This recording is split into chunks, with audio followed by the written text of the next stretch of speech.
warahmatullahi wabarakatuh.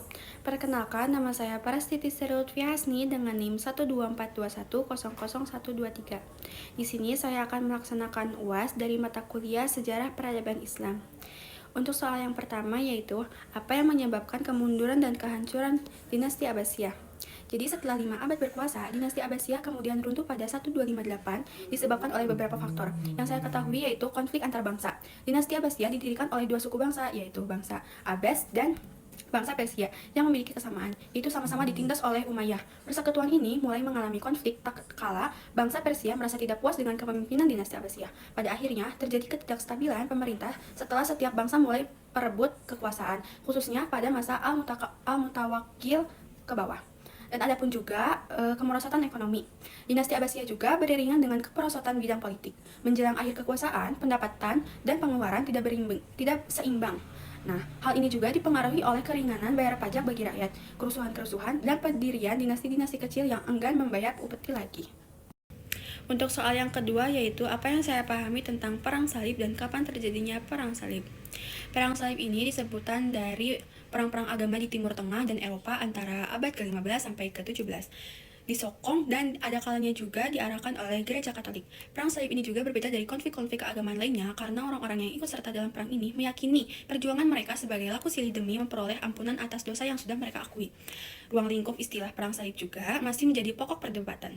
Ada sejarawan yang berpendapat bahwa hanya ziarah-ziarah bersenjata Yerusalem sajalah yang dapat disebut perang salib. Tetapi ada pula sejarawan yang berpandang bahwa perang salib adalah semua kampanye militer Protestan dengan iming-iming uang Rp1 rohani bagi orang-orang yang ikut berjuang, atau segala macamnya bisa disebut dengan perang suci Katolik. Atau setiap perang yang dicetuskan pihak Katolik dengan iming-iming pahala rohani sebagai ciri utama. Perang salib yang paling terkenal adalah perang perebutan tanah suci melawan kaum di kawasan timur Mediterania antara tahun 109 sampai 127. Untuk soal yang ketiga yaitu perang apa saja yang terjadi antar dinasti kecil dalam Islam. Yaitu ada pertempuran Zalakoh adalah salah satu perang yang terjadi antara dinasti-dinasti kecil dalam Islam. Pertempuran ini terjadi pada 23 Oktober 479 Hijriah atau 1086 Masehi di daerah bermedan licin dekat Badajoz, Andalusia.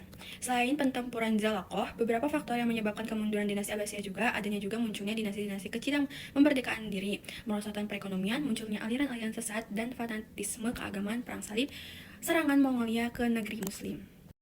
Untuk soal yang keempat yaitu apa yang saya ketahui tentang masa ketiga kesultanan besar yaitu seperti Turki Utsmani, Safawi, dan Mughal.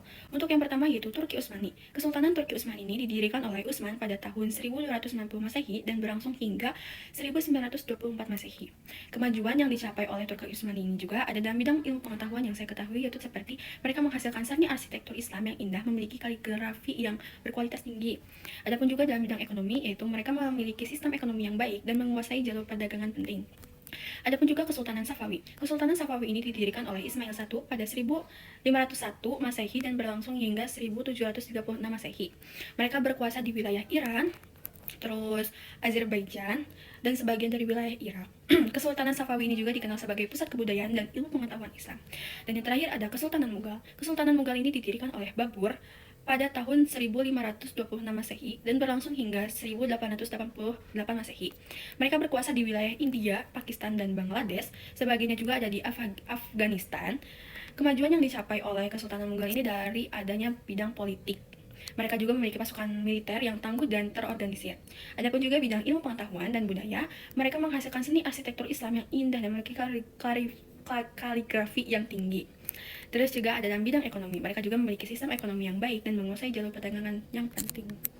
Untuk soal yang terakhir yaitu jelaskan bagaimana awal mula persebaran Islam di Nusantara.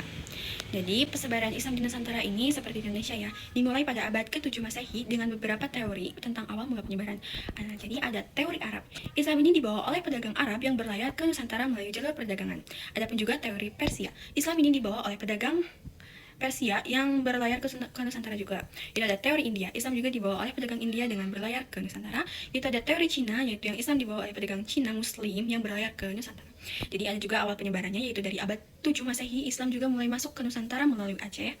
Pada abad ke-13, Islam mulai berkembang di Sumatera, Jawa, dan Kalimantan. Adapun juga abad ke-14 yaitu Kesultanan Samudra Pasai didirikan di Aceh, dan yang terakhir pada abad 15 yaitu Kesultanan Demak didirikan di Jawa. Mungkin cukup sekian dari saya. Mohon maaf bila ada jawaban yang kurang dan mohon maaf bila ada perkataan yang salah. Wassalamualaikum warahmatullahi wabarakatuh.